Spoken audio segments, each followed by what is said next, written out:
નમસ્કાર મિત્રો, સ્વાગત છે તમારું એચએનજીયુ સ્ટડી પોઈન્ટ યુટ્યુબ ચેનલના એક નવા વિડીયોમાં.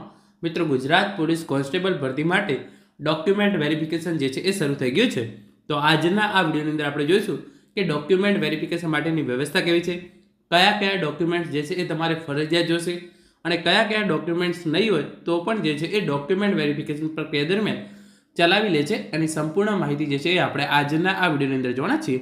તમામ ઉમેદવારો માટે આજના આ વિડીયોની અંદર આપણે જે ખૂબ જ અગત્યની માહિતી આપવાના છીએ એને તમે ખૂબ જ ધ્યાનથી સમજી લેજો, કારણ કે આ માહિતી જે છે એ તમારા માટે ખૂબ જ ઉપયોગી સાબિત થશે.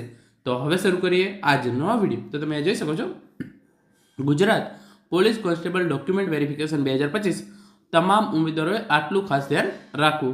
ડોક્યુમેન્ટ વેરિફિકેશન માટે વ્યવસ્થા કેવી છે એ જોઈશું.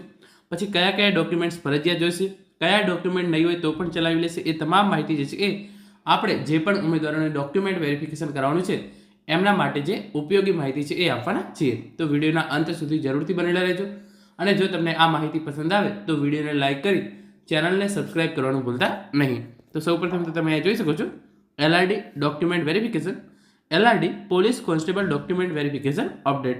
તો વ્યવસ્થા કેવી છે? સૌપ્રથમ સમગ્ર પ્રક્રિયા ખૂબ જ સુવ્યવસ્થિત રીતે ચાલી રહી છે, ક્યાંય પણ અગવડતાનો સામનો કરવો પડતો નથી.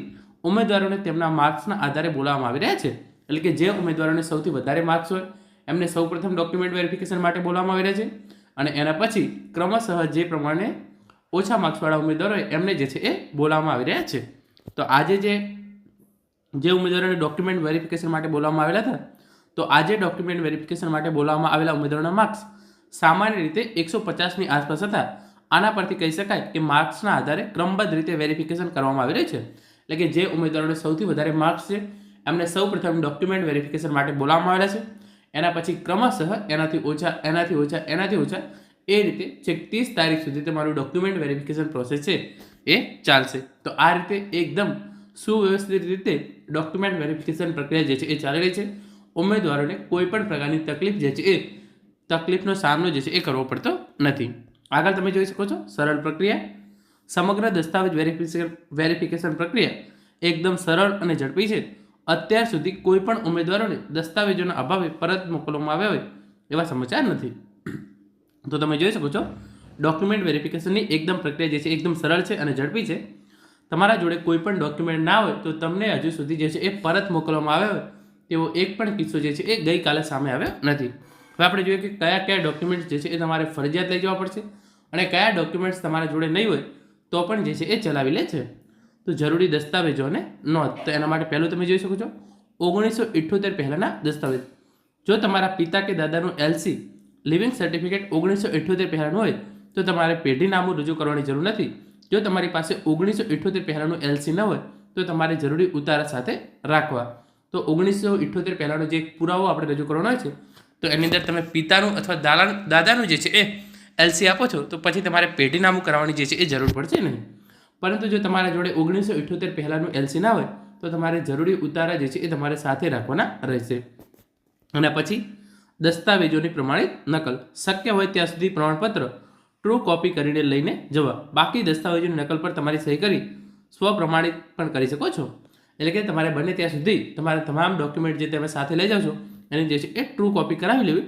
પરંતુ જો તમે કોઈ પણ કારણોસર ટ્રુ કોપી કરાવી શકતા નથી તો તમારા તમામ ડોક્યુમેન્ટની જે છે એ ઝેરોક્સ હોય એના પર તમારી સહી કરી નીચે સ્વપ્રમાણિત લખી દેશો તો પણ જે છે એ ડોક્યુમેન્ટ વેરિફિકેશન પ્રક્રિયા દરમિયાન જે છે એ ચલાવી લે છે. પછી ફોટોગ્રાફ્સ. હાલમાં પાસપોર્ટ સાઇઝના ફોટોગ્રાફ માગવામાં આવતા નથી, તેમ છતાં સલામતી માટે તમારી પાસે થોડા ફોટા રાખવા. તો જ્યારે ગઈકાલે જે પણ પોલીસ કોન્સ્ટેબલની ડોક્યુમેન્ટ વેરિફિકેશન પ્રક્રિયા થઈ છે એની અંદર પાસપોર્ટ સાઇઝના ફોટા જે છે એ એક પણ ઉમેદવાર પાસે માગવામાં આવેલા નથી, છતાં પણ તમારે ચોક્કસથી તમારા પાસપોર્ટ સાઇઝના ફોટા જે છે એ તમારા જોડે રાખવાના રહેશે. પછી મૂળ દસ્તાવેજો. પ્રક્રિયા માટે તમામ મૂળ દસ્તાવેજો ઓરિજિનલ ડોક્યુમેન્ટ તમારી સાથે રાખવા જોઈએ. એટલે કે તમે જ્યારે પોલીસ કોન્સ્ટેબલના જે છે એ ડોક્યુમેન્ટ વેરિફિકેશન માટે જાઓ છો ત્યારે તમારે ઓરિજિનલ ડોક્યુમેન્ટ જે છે એ ચોક્કસથી સાથે લઈને જવાના રહેશે, કારણ કે તમામ ઓરિજિનલ ડોક્યુમેન્ટ જે છે એ પોલીસ કોન્સ્ટેબલની ડોક્યુમેન્ટ વેરિફિકેશન પ્રક્રિયા દરમિયાન ચકાસવામાં આવે છે. પછી કોલ લેટર અને પોલીસ દાખલો. હાલમાં દોડ અને પરીક્ષાના કોલ લેટરની જરૂર નથી, પોલીસના દાખલાની પણ હાલમાં જરૂર નથી.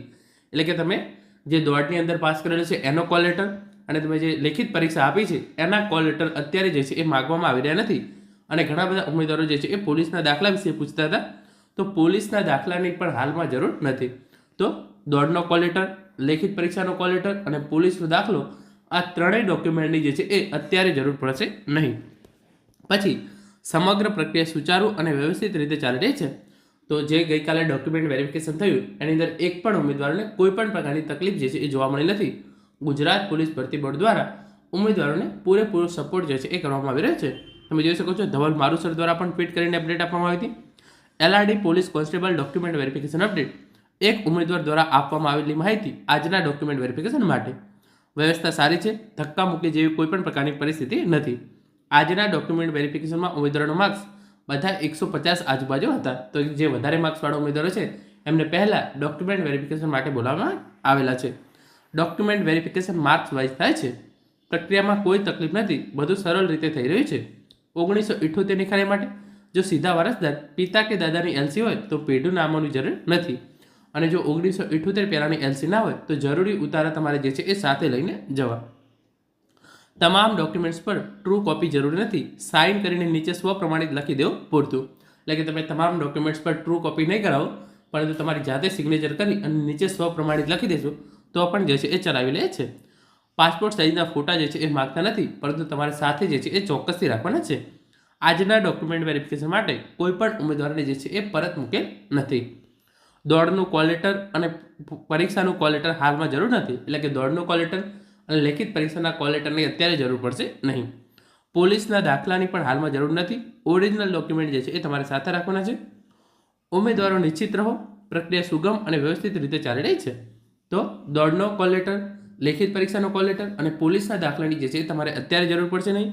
અને તમારા તમામ ઓરિજિનલ ડોક્યુમેન્ટ છે એ જ તમારે જે છે એ સાથે રાખવાના છે.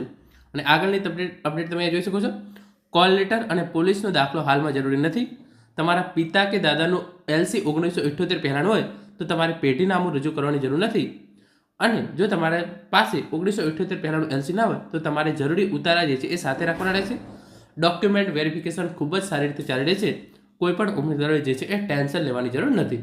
તો મિત્રો, આ હતો આજનો વિડીયો, જેની અંદર આપણે જોયું કે LRD ભરતી માટે ડોક્યુમેન્ટ વેરિફિકેશનની વ્યવસ્થા કેવી છે, કયા કયા ડોક્યુમેન્ટ્સ જે છે એ તમારે ચોક્કસથી જોડે રાખવા પડશે, અને કયા કયા ડોક્યુમેન્ટ્સ તમારા જોડે અત્યારે નહીં હોય તો પણ જે છે એ આ પ્રક્રિયા દરમિયાન ચલાવી લેશે. એની સંપૂર્ણ માહિતી આપણે આજના આ વિડીયોની અંદર જોઈ છે.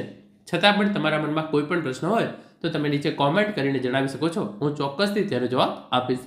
Thank you so much for watching.